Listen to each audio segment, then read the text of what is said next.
எல்லாரும் எப்படி இருக்கீங்க? நான் ரொம்ப சூப்பரா இருக்கேன். லாங் வீடியோ போஸ்ட் பண்ணி அரௌண்ட் 1.5 month ஆகிடுச்சு. இனி ரெகுலரா லாங் வீடியோ போஸ்ட் பண்றதுக்கு ட்ரை பண்றேன்.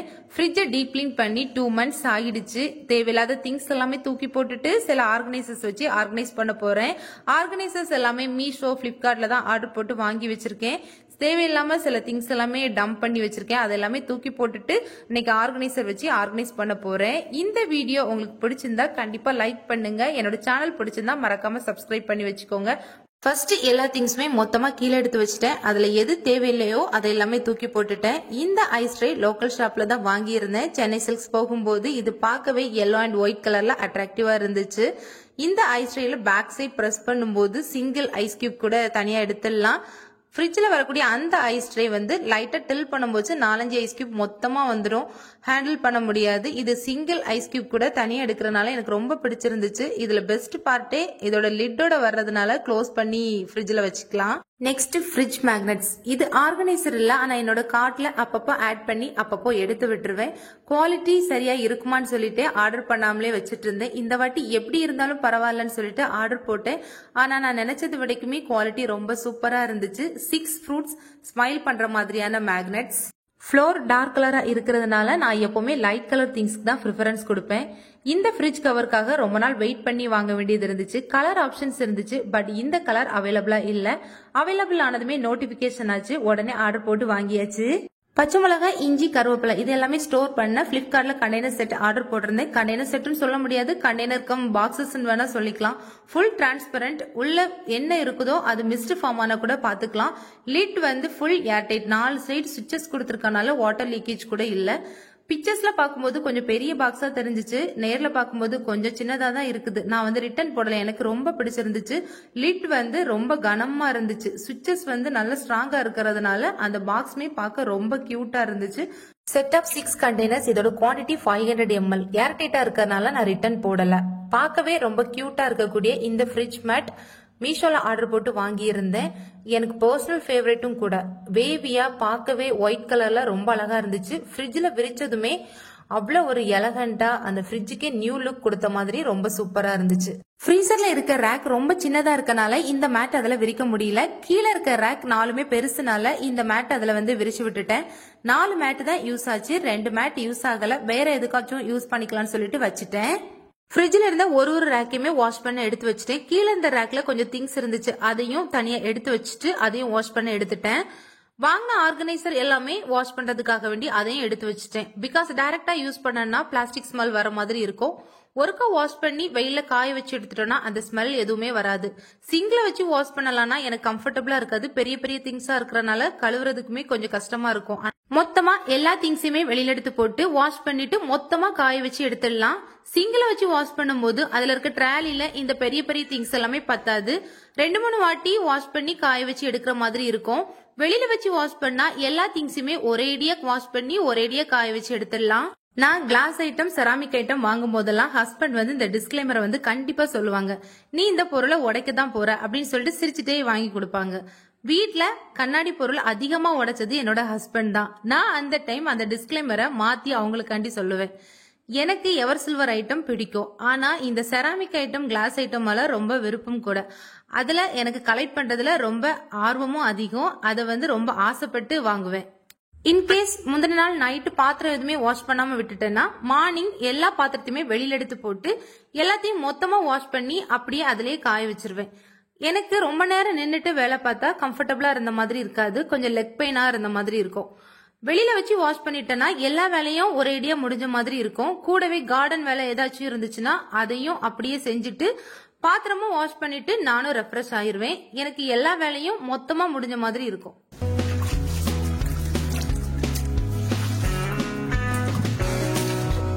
சில நாள் எனர்ஜி லெவல் பூஸ்ட் அப் ஆயிரும். அன்னைக்கு எல்லா வேலையும் இழுத்து போட்டு ஒரேடியா செஞ்சுட்டு இருப்பேன். தலைவலி, கால்வலி எதையுமே மைண்ட் பண்றதில்ல. அந்த வேலையை கம்ப்ளீட் பண்ணிட்டு தான் உட்கார்ந்துருப்பேன். லேசியா உட்கார்ந்துட்டேன்னா எந்த வேலையுமே செய்ய மாட்டேன். இந்த சாப்பாடு செய்யறது கூட அவ்வளவு லேசியா இருக்கும். யாராச்சும் சாப்பாடு செஞ்சு தர மாட்டாங்களா, இல்ல ஹஸ்பண்ட வாங்கிட்டு வர சொல்லாமா, அந்த மாதிரி உட்கார்ந்துருப்பேன். வீட்டு வேலைகள்ல இந்த பாத்திரம் வாஷ் பண்றதா எனக்கு பிடிக்கவே பிடிக்காது. அம்மா இருந்தா கொஞ்சம் ஹெல்ப் பண்ணி கொடுப்பாங்க. அம்மா பாத்திரம் எல்லாம் கொஞ்சம் வாஷ் பண்ணி தருவாங்க.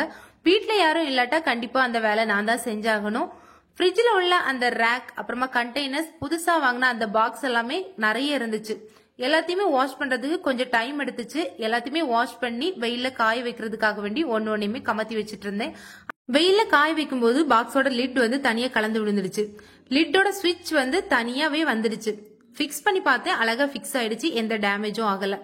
எல்லா திங்ஸையுமே வாஷ் பண்ணி வெயில காய வச்சுட்டு அப்புறமா எல்லாத்தையும் மொத்தமா பார்த்தா இவ்ளோ திங்ஸ் மொத்தமா ஃப்ரிட்ஜ்ல வச்சு டம்ப் பண்றமா அந்த மாதிரி தோணுச்சு. ஃப்ரிட்ஜை கிளீன் பண்ண ஒரு லிக்யூட் ப்ரிப்பேர் பண்ணிக்கிட்டேன். ஒரு லெமனை பாதி கட் பண்ணி ஸ்குவீஸ் பண்ணிட்டு விம் லிக்யூட், பேக்கிங் சோடா, கொஞ்சமா தண்ணி ஊத்தி கலந்துட்டு ஸ்ப்ரேயர்ல ஊத்தி செட் பண்ணிக்கிட்டேன். இதை counter top, gas stove, dining table எங்க வேணாலும் லைட்டா ஸ்ப்ரே பண்ணிட்டு வைப் பண்ணி விட்டா பார்க்க அவ்வளவு நீட்டா இருக்கும். பேக்கிங் சோடா போடும்போது அவ்வளவு ஒரு நுரை கட்டி மேல வரும். லைட்டா ஒரு ஸ்பூன் வச்சு கலந்து விட்டோம்னா நுரை எல்லாமே அப்படியே அடங்கிரும். அப்புறமா இதை ஒரு 2 நாள் வெளியே வச்சு கூட யூஸ் பண்ணிக்கலாம். நான் வந்து ஸ்ப்ரேயர்ல வச்சு எனக்கு ஃபுல்லாவுமே ஃப்ரிட்ஜுக்கு தான் இன்னைக்கு யூஸ் பண்ண போறேன், வேற எதுக்குமே யூஸ் பண்ணல. அப்பப்போ ஃப்ரெஷ்ஷா பண்ணி நான் கவுண்டர் டாப், கேஸ் ஸ்டவ் எல்லாமே வந்து இத மாதிரி செஞ்சுதான் வந்து கிளீன் பண்ணுவேன். லிக்யூட் ப்ரிப்பேர் பண்ணதுமே பாப்பா எழுப்பி வந்துட்டா. வந்ததுமே ஸ்ப்ரே பாட்டில் வேணுங்கிற மாதிரி சைன் பண்ணிட்டே இருந்தா. வீட்டுல இருக்க பாத்திரத்தை எடுத்து போட்டு தான் எப்பவுமே விளையாண்டுட்டு இருப்பா. ஒரு வாட்டி அவ கையில அந்த ஸ்ப்ரே டப்பாவை கொடுத்து ஸ்ப்ரே பண்ண வச்சுட்டு அப்புறமா என்னோட வேலையை செஞ்சிட்டு இருந்தேன். ஃப்ரிட்ஜ் ஃபுல்லாவுமே டஸ்ட் ஃபார்ம் ஆகி இருந்துச்சு. ஃப்ரிட்ஜோட டாப்ல ஒரு லேயராவே டஸ்ட் படிஞ்சு இருந்துச்சு. பிகாஸ் காத்து ரொம்ப வீசுறதுனால அதிகமா டஸ்ட் ஃபார்ம் ஆகி இருந்துச்சு. இந்த லிக்யூட் டைரக்டாவும் ஸ்ப்ரே பண்ணும், 360 டிகிரிலையும் ஸ்ப்ரே பண்ணும். அதனால லிக்யூட் எதுவுமே ஃப்ளோருக்கு வராது. நான் எந்த இடத்துல ஸ்ப்ரே பண்றேனோ அந்த இடத்துல ஸ்ப்ரே ஆகும். அதிகமா காத்து வீசுறதுனால ஜன்னல், floor, sit out, car parking எல்லா இடமே டஸ்ட் ஃபார்ம் ஆகிட்டே இருக்கு. ஃப்ளோர் டார்க் கலரா இருக்கிறதுனால பக்கத்துல வச்சு பார்க்கும்போது எதுவுமே தெரியாது. தூரத்துல இருந்து பார்க்கும்போது டஸ்ட் ஃபார்ம் ஆகி இருக்கிறது அப்படியே கிளியரா தெரியும். 2 days 3 daysக்கு ஒருக்கா மாப் போடுறது மாதிரி தான் இருக்கு. ஃபர்ஸ்ட் ஃப்ரிட்ஜோட அவுட்டர்ல ஸ்ப்ரே பண்ணி வைப் பண்ணி விட்டுட்டேன். அப்புறமா ஃப்ரிட்ஜை ஓபன் பண்ணி உள்ள எல்லாமே வைப் பண்ணி தொடச்சிட்டு இருந்தேன். எப்பவுமே இந்த ஃப்ரிட்ஜை ஓபன் பண்ணும்போது பாப்பா எங்க இருந்தாலும் ஓடி வந்துருவா. சைட்ல தான் நன்னாரி சர்பத் வச்சிருப்பேன். அதுல கொஞ்சம் அவளுக்கு வேணும்னு சொல்லிட்டு அடம்பிடிச்சிட்டே நிப்பா. ஒரு வாட்டி அவளுக்கு கொஞ்சம் கொடுத்துட்டேன்னா அவள்கிட்டே க்ளோஸ் பண்ண சொன்னா ஃப்ரிட்ஜை க்ளோஸ் பண்ணிடுவா. இது வரைக்கும் அவளா ஃப்ரிட்ஜை ஓபன் பண்ணதே இல்ல. நான் ஓபன் பண்ணதும் அவ்வளவு ஒரு ஸ்மைலோட ஓடி வருவா. கொஞ்சமா கொடுத்துட்டேன்னா அந்த டைம் அப்படியே ஸ்மூத்தா போகும். நானும் என்னோட வேலையை பார்க்கலாம். தரமாட்டேன்னு சொல்லிட்டேன்னா ஒரு 10 minutes அவளை காம் பண்றது மாதிரி இருக்கும். ஃப்ரிட்ஜோட உள்பக்கம் நல்லா ஸ்ப்ரே பண்ணி நீட்டா தொடச்சு விட்டுட்டேன். பார்க்கவுமே ரொம்ப கிளியரா இருந்துச்சு. ஃப்ரிட்ஜோட டாப்ல ஒரு 3 times துடைக்கிற மாதிரி இருந்துச்சு. ஃபர்ஸ்ட் ரஃபா டஸ்ட்டை வந்து தொடச்சு எடுத்துட்டேன். ஸ்ப்ரேயை போட்டுட்டு ஒரு வாட்டி, அப்புறமா இன்னொரு வாட்டி, அப்படி 3 times துடைக்கிற மாதிரி இருந்துச்சு. சேர் போட்டு மேலே ஏறி பார்த்தாதான் தெரியுது ஃப்ரிட்ஜோட டாப் மட்டும் இல்ல.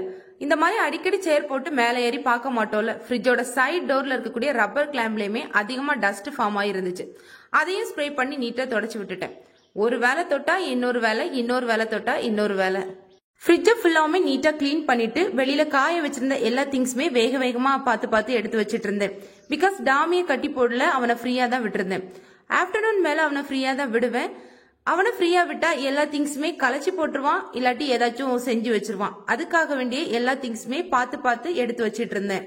டைனிங் டேபிள்ல எல்லா திங்ஸுமே மொத்தமா டம்ப் பண்ணி வச்சுட்டேன். அது பக்கத்திலேயே ஃப்ரிட்ஜ் இருக்கிறனால எடுக்கிறதுக்கும் வைக்கிறதுக்கும் ஈஸியா இருக்கும். ஃபர்ஸ்ட் ஃப்ரிட்ஜ்ல இருக்கக்கூடிய செல்ஃப்ஸ் எல்லாமே ரீஅரேஞ்ச் பண்ணிட்டேன். அதை ஃபர்ஸ்ட் அரேஞ்ச் பண்ணிட்டோம்னா எது தேவை இருக்குதோ அதை பார்த்து எடுத்து வச்சிடலாம்.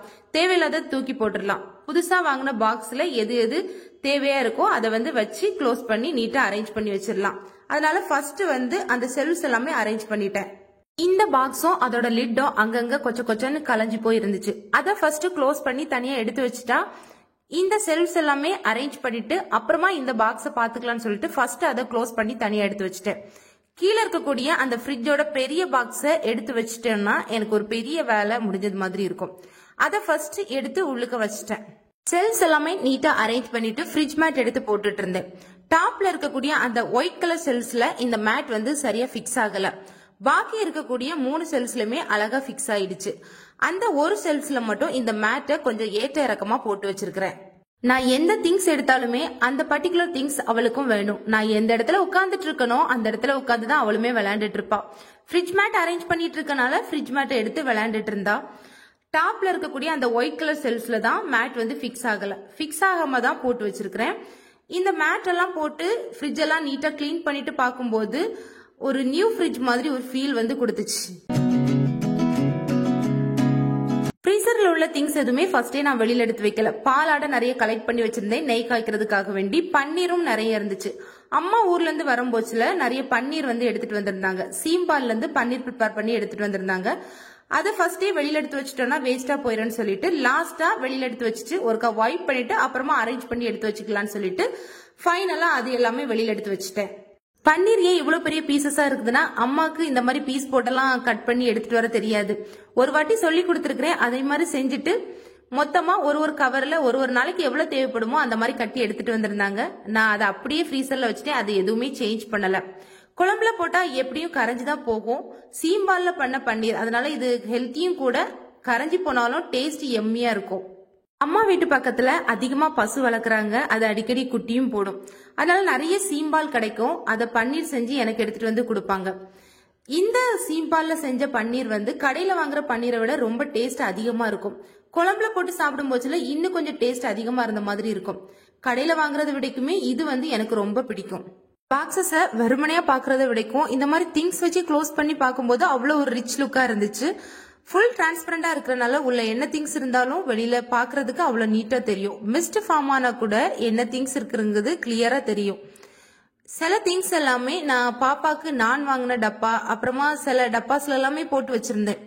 இப்போ இந்த ஆர்கனைசர்ல வச்சு ஆர்கனைஸ் பண்ணும்போது அவ்வளவு ஒரு ஹாப்பி. ஃபர்ஸ்ட் ஃப்ரீசர்ல எல்லா திங்ஸுமே அரேஞ்ச் பண்ணி வச்சிடலாம்னு சொல்லிட்டு இந்த பாக்ஸ் நாளையுமே எடுத்து வச்சுட்டேன். பாலாடை வச்சிருந்த அந்த பாக்ஸுமே எடுத்து வச்சுட்டேன். நெக்ஸ்ட் இந்த பாப்பப் ஐஸ் ட்ரேல இது வரைக்கும் நான் ஐஸ் வச்சு ட்ரை பண்ணதில்ல. சிங்கிள் பீஸ் கூட தனியா செப்பரேட்டா வந்துடும் சொல்லிட்டு அதுல மென்ஷன் பண்ணியிருந்தாங்க. இந்த வாட்டி தான் ஃபர்ஸ்ட் ட்ரை பண்ணலாம்னு சொல்லிட்டு தண்ணி ஃபில் பண்ணி க்ளோஸ் பண்ணி வச்சுட்டேன். இந்த ஃப்ரிட்ஜ் கூட வரக்கூடிய அந்த ஐஸ் ட்ரேலையும் தண்ணி ஃபில் பண்ணி வச்சுட்டேன். பாப்பப் ஐஸ் ட்ரேயை ஃப்ரீசர்ல வச்சு க்ளோஸ் பண்ணிட்டேன். ஃப்ரிட்ஜை ஓபன் பண்ணி எல்லா திங்ஸுமே நீட்டா அரேஞ்ச் பண்ணி எடுத்து வச்சிட்டு இருந்தேன். சில டப்பாஸ் எல்லாமே தூக்கி போட்டுட்டு கிளாஸ் பாட்டில நீட்டா அரேஞ்ச் பண்ணி எடுத்து வச்சுட்டேன். செட் ஆஃப் 6 பாக்ஸஸ் மீஷோல இதுக்கு முன்னாடி ஆர்டர் போட்டு வாங்கியிருந்தேன். இதுக்கு முன்னாடி ஷார்ட்ஸ்ல கூட ஷேர் பண்ணியிருந்தேன். இது ஃப்ரிட்ஜில் கீழே இருக்கக்கூடிய பெரிய பாக்ஸஸ்குள்ள வைக்கக்கூடிய சின்ன பாக்ஸஸ். இது எனக்கு எவ்வளவு ஹெல்ப்ஃபுல்னா வெஜிடபிள்ஸ் எல்லாமே தனித்தனியா செப்பரேட்டா இதுல எடுத்து வச்சுக்கலாம். அவ்வளவு ஒரு சூப்பரான ப்ராடக்ட். வெஜிடபிள்ஸ் எல்லாமே செப்பரேட்டா சின்ன சின்ன பாக்ஸஸ்ல போட்டு மொத்தமா பெரிய பாக்ஸ்ல வச்சு நீட்டா அரேஞ்ச் பண்ணிட்டேன். இது எனக்கு ரொம்ப ஸ்பேஸ் சேவிங்கா இருக்கும். லிட் போட்டு க்ளோஸ் பண்ணி டாப் செல்ஃப்ஸ்ல எல்லாம் வைக்கும் போது இடத்த ஆக்குப்பை பண்ண மாதிரி இருக்கும். திங்ஸ் எதுவுமே வைக்க முடியாது. எனக்கு அந்த மாதிரி தான் முன்னாடி வச்சிட்டு இருந்தேன். இப்போ இந்த பாக்ஸஸ்ல வைக்கும் போது எனக்கு ரொம்ப யூஸ்ஃபுல்லா இருக்கு. இடமும் ரொம்ப ஃப்ரீயா இருந்த மாதிரி இருக்கு. இந்த ப்ராடக்ட் எனக்கு ரொம்ப பிடிக்கும். ரொம்ப பிடிச்சுதான் ஆர்டர் போட்டு வாங்கியிருந்தேன். மேபி எங்க 3 பேருக்கும் இந்த பாக்ஸஸ் இதுல வைக்கும் போது வெஜிடபிள்ஸ் வைக்கிறதுக்கு சரியா இருக்கும். பக்கத்துல இருக்க ஷாப்ல அப்பப்போ எனக்கு தேவைக்கு தகுந்த மாதிரி வெஜிடபிள்ஸ் வாங்கிக்கிடுவேன். மொத்தமா வெஜிடபிள்ஸ் வாங்கி இதுல சேவ் பண்ணி வைக்க மாட்டேன். அதனால இந்த பாக்ஸஸ் இதுல வைக்கிறது எனக்கு சரியா இருக்கும். நிறைய பேர் இருக்கக்கூடிய ஃபேமிலிக்கு மேபி பத்தாம கூட இருக்கலாம். ஃப்ரிட்ஜோட டாப்ல ஃப்ரிட்ஜோட கவரை விரிச்சு விட்டுட்டேன். கீழே இறங்கி வந்து அந்த ஸ்டெபிளைசரை எடுத்துட்டு அதுக்கு கீழேயும் விரிச்சு விட்டுட்டேன். ஸ்மைலிஸ் எதுவுமே எனக்கு அரேஞ்ச் பண்றதுக்கு ஐடியாவே இல்லை. அப்புறமா எடுத்து அரேஞ்ச் பண்ண பிறகு ஒரு ட்ரையாங்கிள் ஷேப்ல அரேஞ்ச் பண்ணலாம் அப்படின்னு சொல்லிட்டு ஒன்னொன்னா எடுத்து வச்சிட்டு இருந்தேன். இந்த பஞ்சா இருக்கக்கூடிய இந்த கிரேப்ஸை வந்து ஃபைனலா வைக்கலாம்னு சொல்லிட்டு மட்டும் எனக்கு ஒரு ஐடியா இருந்துச்சு. எல்லாத்தையும் அரேஞ்ச் பண்ணிட்டு பார்க்கும்போது அவ்வளவு ஒரு நீட் லுக்லயும் பார்க்கவும் ரொம்ப எலகண்டா சூப்பரா இருந்துச்சு. வேற ஏதாச்சும் மேக்னெட்ஸ் வாங்கியிருந்தா கூட இந்த அளவுக்கு சாட்டிஸ்பாக்சனா இருக்காது. இந்த 6 ஃப்ரூட்ஸ் ஸ்மைல் பண்ற மாதிரியான மேக்னெட்ஸ் வந்து எனக்கு பர்சனலா ரொம்ப பிடிச்சிருந்துச்சு. பார்க்கவும் ரொம்ப நீட் லுக்ல பார்க்கவே ரொம்ப எலகண்டாவும் சூப்பரா இருந்துச்சு. ஃபைனலா ஃப்ரிட்ஜை பார்க்க இப்படிதான் இருந்துச்சு. என்னோட வீடியோ பிடிச்சிருந்தா மறக்காம லைக் பண்ணுங்க. என்னோட சேனல் பிடிச்சிருந்தா மறக்காம சப்ஸ்கிரைப் பண்ணி வச்சுக்கோங்க. அவ்வளவுதான். இனி நெக்ஸ்ட் வீடியோஸ்ல பார்க்கலாம். பாய்.